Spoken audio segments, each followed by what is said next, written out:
Dans la culture des fraisiers, chaque saison est importante. Préparer l'hivernage est un élément essentiel pour la réussite de cette culture. Bonjour à tous et bienvenue pour cette nouvelle vidéo de la chaîne Mon potager en somme. Si le cœur de l'hiver est la saison de dormance de nos plants de fraisiers, les semaines qui précèdent sont primordiales dans l'entretien de ces plants. Protéger au mieux nos plants de la rigueur hivernale et assurer une optimisation au mieux de la reprise de nos plants au printemps suivant.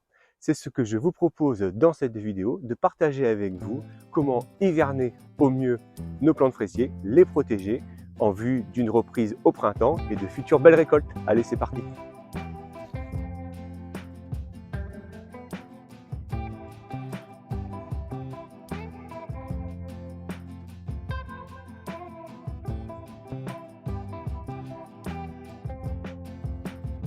Les plants de fraisier, ce sont des plants vivaces, c'est-à-dire qu'on va pouvoir les laisser en place d'une saison à l'autre, sur une période, on dit en règle générale, de 3 à 4 ans. Et donc, il va falloir effectivement réfléchir à comment pouvoir les protéger au mieux de la période hivernale. Alors c'est vrai, ce sont des plants rustiques. Ils résistent bien au froid, et les plants de fraisier résistent à des températures inférieures à 15, -15, -20 degrés, et sont beaucoup plus sensibles, on va dire, à l'humidité ou au vent qu'au gel. Mais toutefois, il convient de protéger au mieux nos plants de fraisier, et pour cela, je vois deux raisons principales. La première raison, c'est que les fleurs qui vont devenir des fraises ne se développent pas au printemps. Ce sont les bourgeons qui vont se développer sous forme de boutons floraux dans les couronnes des fraises qui vont se développer sur septembre-octobre.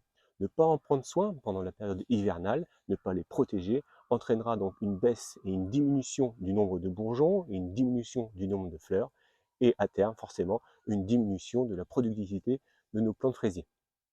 La deuxième raison, ce sera de protéger nos plantes fraisiers des gelées tardives. Procéder à l'hivernage des plantes fraisiers, c'est amener nos plantes fraisiers à la fin de l'hiver et au début du printemps, période à laquelle on peut encore avoir des gelées tardives.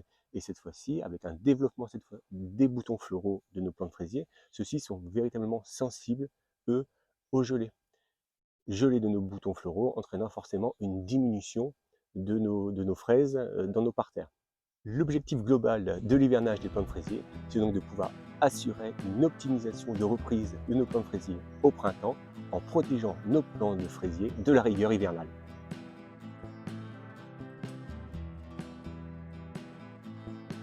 La question maintenant est de savoir à quel moment faut-il procéder à l'hivernage de nos plants de fraisier. La réponse est toute simple, c'est lorsque les plants de fraisier sont en dormance et pas avant, ça c'est très important. Alors comment savoir que nos plants de fraisier sont en dormance? C'est lorsqu'il y a une cumulation, on va dire, de température inférieure à 0 durant la nuit, sur plusieurs nuits, et puis également c'est lorsque vous allez constater que les plants habituels herbacés commencent à mourir ou deviennent fanés. Et là, ce serait la bonne période et le bon moment pour commencer, on va dire, l'hivernage des plants de fraisier en vue de les protéger le long de l'hiver. À l'écran, je vous montre une carte de rusticité. Cette carte de rusticité représente en fait la France en zone géographique en fonction du climat. Et en règle générale, on va considérer que les zones 5, ce sont, on va dire, les plans de dormance vont commencer à partir du mois de novembre. Et puis les zones 6 à 8, ce sera à partir du mois de décembre. Au-delà de 8, on peut considérer que ce sont des hivers doux et que donc il n'est pas nécessaire véritablement de procéder à l'hivernage des plants de fraisiers ou d'avoir un entretien particulier sur les fraises durant la période hivernale.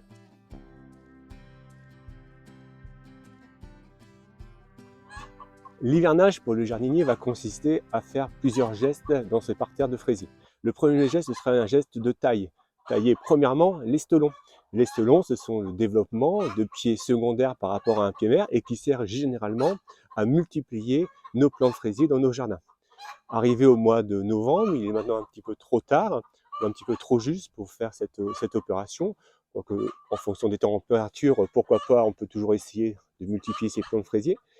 Mais si vous ne le souhaitez pas, il va falloir supprimer ces stolons parce que ces stolons en fait épuisent le pied mère et en hiver, il va falloir protéger au mieux les plants. Donc, première taille, ce sera de supprimer les stolons.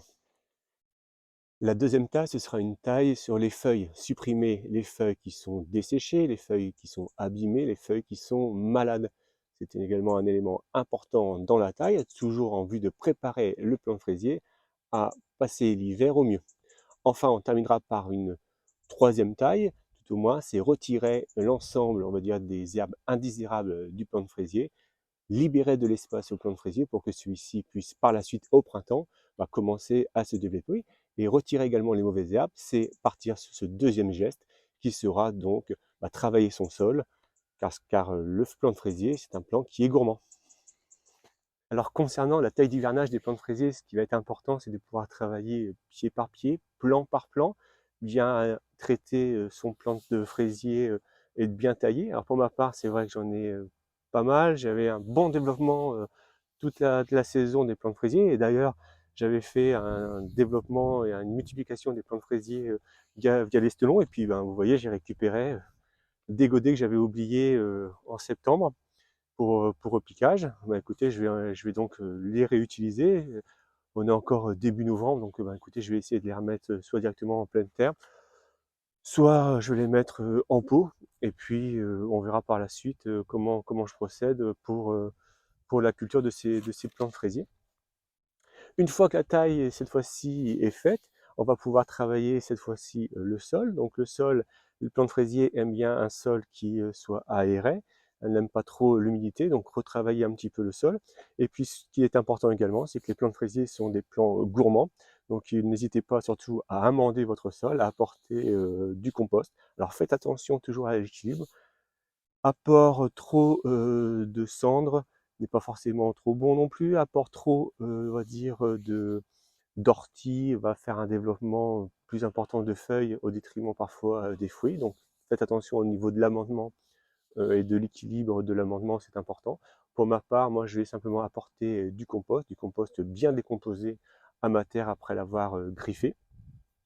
Et puis au niveau du sol, ce sera déjà une bonne chose pour l'hivernage de ces plants de fraisier. Pour ces deux opérations que sont la taille et puis l'amendement du sol avec le griffage, faites attention aux plants de fraisier, ceux-ci sont fragiles, les racines sont peu profondes et on a vite fait en fait de déraciner le plant de fraisier ou de l'abîmer. Donc faites attention, travaillez toujours comme je le disais précédemment, pied par pied, plan par plan, ce sera plus facile. Et puis prenez le temps tout simplement de le faire pour ces deux opérations. Sur ce mois de novembre justement, c'est le bon moment. On a le temps de le faire. Pour l'instant, le climat est encore relativement assez doux. Notre région, en tout cas, ce sera pas avant décembre, on va dire, la période de froid. Donc on a à peu près un mois pour pouvoir le faire. Quant à la dernière opération, ce sera donc le paillage des plants de fraisier. Pour le moment, donc je ne vais pas le faire. Je vais attendre donc les premiers froids pour le faire, hein. Toujours attendre que le plant soit bien en dormance pour faire cette opération. Je vous montre simplement un petit peu comment j'avais procédé l'année dernière. Et puis je vous renverrai tout simplement à ma vidéo que je mettrai en fin de vidéo et puis dans la description sur les fraisiers durant l'hiver. En complément sur le paillage, ce que je peux préciser, c'est qu'il faut éviter un paillage qui soit trop plombant. N'oubliez pas que le plant de fraisier n'aime pas les excès d'humidité, donc un paillage trop plombant qui va limiter l'aération n'est pas non plus bon pour le plant de fraisier. Donc privilégiez des paillages, on va dire, légers, secs. Donc l'idéal, c'est ce qu'on dit, c'est des écorces de pin. Pour ma paille, moi j'utilise essentiellement ce sont des feuilles, veut dire desséchées. Alors parfois mélangées un petit peu avec de la paille ou de l'herbe, mais qui est séché. Donc bien veiller un paillage, on va dire, relativement léger, qui permette une bonne aération du sol. Et puis ça va permettre donc un bon développement racinaire et une bonne protection du plant au final. Enfin, quant à l'arrosage sur la période automnale et hivernale, nul besoin pour ma part d'arroser les plants de fraisier, tout au moins quand ils sont en pleine terre. Le temps est suffisamment humide, les matinées suffisamment humides. Et puis après, durant la période hivernale, avec le gel, le froid, il y aura de toute façon de l'humidité dans le sol.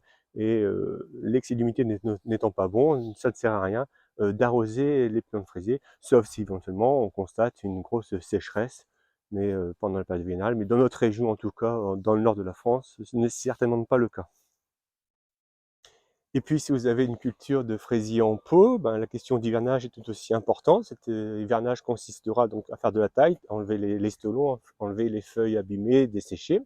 Sur le substrat, le griffer légèrement, toujours qu'il soit un petit peu aéré. Faites attention cette fois-ci également aux racines, de ne pas déterrer les pieds de fraisier qui sont implantés dans vos pots.